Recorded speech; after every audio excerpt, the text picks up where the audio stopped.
दोस्तों, स्वागत है आपका मेरी चैनल लोकेंद्र जी की रेमेडी में। दोस्तों, सबसे पहले मेरे जो भी व्यूवर्स हैं, सब्सक्राइबर्स हैं, जो भी मेरे मित्र हैं, दोस्त हैं, सबको दिवाली की शुभकामना। दोस्तों, आज की वीडियो दिवाली के ऊपर मैंने पसंद किया है और बहुत ही सिंपल, सरल, सटीक एक उपाय भी नहीं कह सकते, इसको एक पूजा का नाम दिया जा सकता है। छोटी सी पूजा है जिसमें आपको बहुत कुछ खर्च नहीं करना है। पूजा तो आप ऐसे भी लक्ष्मी जी की करते ही है। शाम को अमावस्या के दिन शाम को लक्ष्मी पूजन हिंदू धर्म के हर घर में किया जाता है। दोस्तों, बस आपको उसी पूजा में एक छोटा सा उपाय करना है, जो उपाय मैं आपको इस वीडियो में बताने वाला हूं। दोस्तों, समझ लीजिए कि उस उपाय से लक्ष्मी जी खुश हुए बिना या आपके ऊपर कृपा किए बिना रह ही नहीं सकती। वो अवश्य खुश हो जाएंगी और आपके घर उनको आने के लिए आप मजबूर कर देंगे और वो खुश खुश आपके घर पधारेंगे। तो दोस्तों,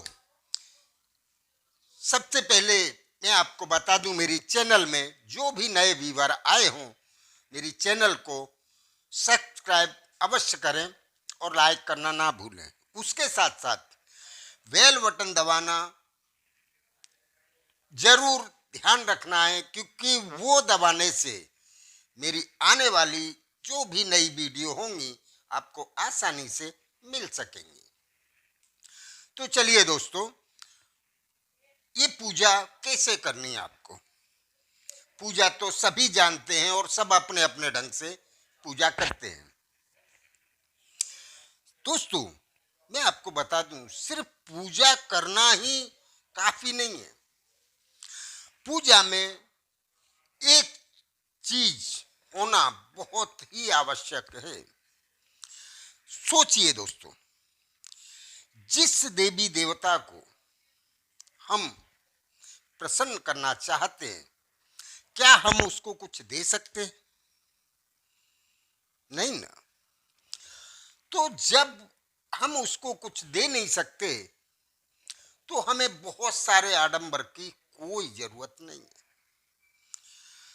हमें देना क्या है? देवी देवता किस चीज के भूखे होते हैं, कब प्रसन्न होते हैं, ये मैं आपको बहुत ही सिंपल और छोटे से उसमें बता दूं। देवी देवता सिर्फ भाव के भूखे होते हैं। ना तो कभी वो मिठाई खाते हैं, ना ही आप जो भी लक्ष्मी पूजन में हम रखते हैं, रुपया, पैसा, गहने और बहुत सारी चीजें जो हमारे पास धन संपत्ति है, सब कुछ सबकी पूजा करते हैं। तो वो पूजा हम किस लिए करते हैं?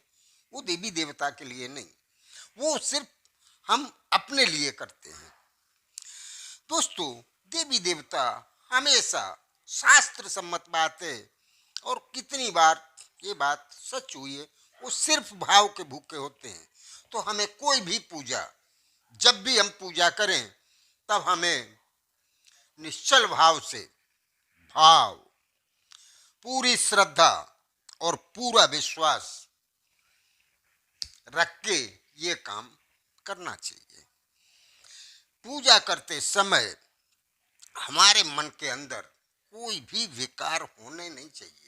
लालच, द्वेष, इस टाइप के जो भी हमारे विकार हैं, सारे विकार हटा के हमारा मन सिर्फ और सिर्फ जिस भी देवी की पूजा कर रहे हैं उसके चरणों में होना चाहिए। दोस्तों, समझ लीजिए कि आपकी आधे से ज्यादा पूजा सफल यही हो जाती है, बाकी का तो फिर कार्य है।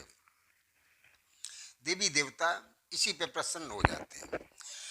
दोस्तों, और ये भी सच है कि लक्ष्मी जी स्थिर होके कहाँ रहती हैं? उनके स्थिर स्थान कहाँ है वो मैं आपको बता दूं। लक्ष्मी जी सिर्फ वहां रहती हैं स्थिर होके जो लोग रचनात्मक होते हैं, और उसके साथ साथ वो दानवीर भी होते हैं। दानवीर का मतलब आपको सद कार्यों में धन लगाना चाहिए। अगर आपके पास धन आ रहा है तो आपको सद कार्यों में किसी भूखे की मदद करना, किसी जरूरतमंद की मदद करना, इस टाइप से आपको टाइम टाइम पर दान भी देते रहना चाहिए दोस्तों। और अपने रचनात्मक कार्य अगर ये काम आपने कर लिया है तो आपको कोई दूसरे नए काम को अंजाम देना है।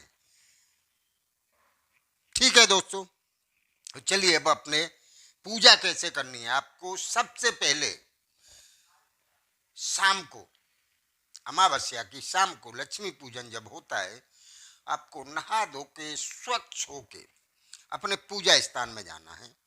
और आप सभी जिस तरह से अपनी स्थापना करते हैं आपको उस तरह से अपनी स्थापना करनी है, जैसे आपको हमेशा से करते आए हैं।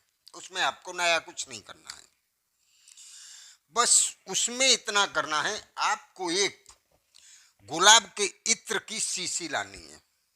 दूसरा, आपको गुलाब जल ले लेना है।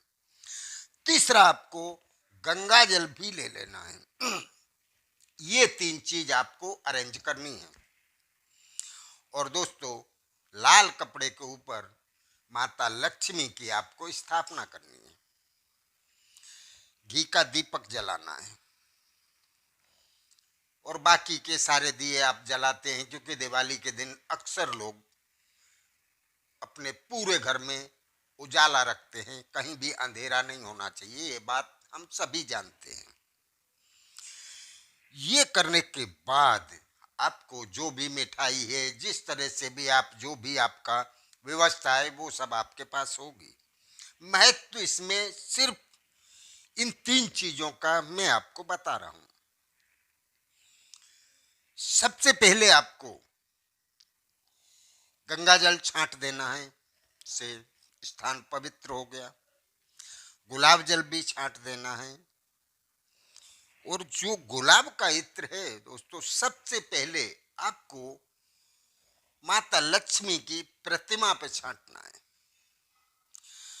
दूसरा, आपको जो दिया आपने लगाया है माता लक्ष्मी का, उस दिए के अंदर छांटना है। तीसरा, आपको ये गुलाब का इत्र अपने ऊपर छांटना है। और आप जो भी जिस मंत्र से या जैसे भी आपको पूजा आपने निश्चित कर रखा है, आप उसी तरह से आप पूजा करिए। एक दिया घी का और रखना है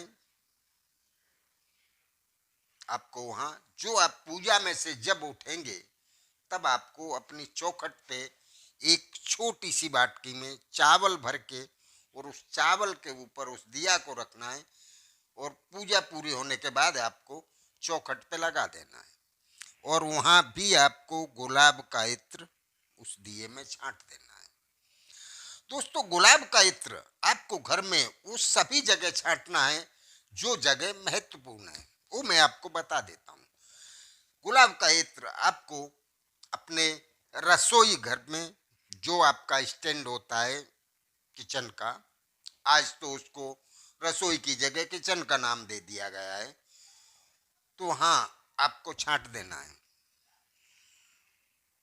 पांचवा, आपको जो पनिहारा होता है, जहां हमारा पीने का या खाने में यूज करने का पानी जहां रखा जाता है, उस जगह, क्योंकि वहां हमारे घर के पूर्वज विराजमान होते हैं।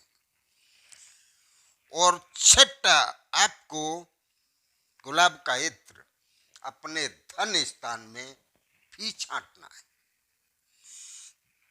दोस्तों, ना भूलें, जहां जहां आपने ये गुलाब का इत्र छांटा है, वहां वहां लक्ष्मी जी आए बिना नहीं रह सकती।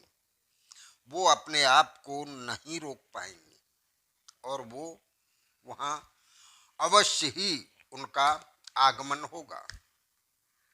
उनके पांव उन सभी जगह पड़ेंगे जहां जहां आपने गुलाब का इत्र छांटा है। तो दोस्तों, ये पूजा आपको करनी है और पूजा में से आपको उठने के बाद या उठने से पहले माता लक्ष्मी को, मैंने वीडियो में पहले भी बताया है कि पूरी श्रद्धा, पूरा विश्वास और आपका मन एकदम साफ होके माता लक्ष्मी के चरणों में प्रार्थना कर रहा हो। उस टाइम आपके मन में कोई भी ऐसा विकार या विचार दूसरा नहीं होना चाहिए। बस समझ लीजिए कि माता लक्ष्मी या कोई भी देवी देवता अपने आप को नहीं रोक सकता आपके यहाँ आने से, उसको आना ही पड़ेगा। बस दोस्तों, चौखट के दिए का ध्यान रखना। बाकी के दिए आप जानते ही हैं, मैंने पिछली वीडियो में भी बताया है कि घी के 5 दिए 5 स्थान पे रखने हैं, रसोई में, पनियारे पे, पूजा स्थान में, इन सारी जगह आपको घी के दिए लगाने हैं। और बाकी तेल के दिए, घर का कोई भी कोना अंधेरा नहीं होना चाहिए। सब जगह जहाँ भी आपकी संपत्ति है, जो भी अचल संपत्ति, जमीन है, प्लॉट है, दूसरे मकान है, शॉप है, शेड है, या आपका कोई कारखाना या यूनिट चलता है, सब जगह दिवाली की रात को दिए कंपलसरी होने चाहिए दोस्तों। तो ये वीडियो मैंने आपको इसमें बता दिया है, इसमें कोई बहुत बड़ी पूजा नहीं है, सिंपल है, ये आप करना ना भूलें। और अगर इस वीडियो में ऐसा कुछ आपको लगे कि ये आपकी समझ में नहीं आ रहा है तो दोस्तों पूछें अवश्य। चलिए, आज के लिए इतना काफी है। नमस्कार दोस्तों।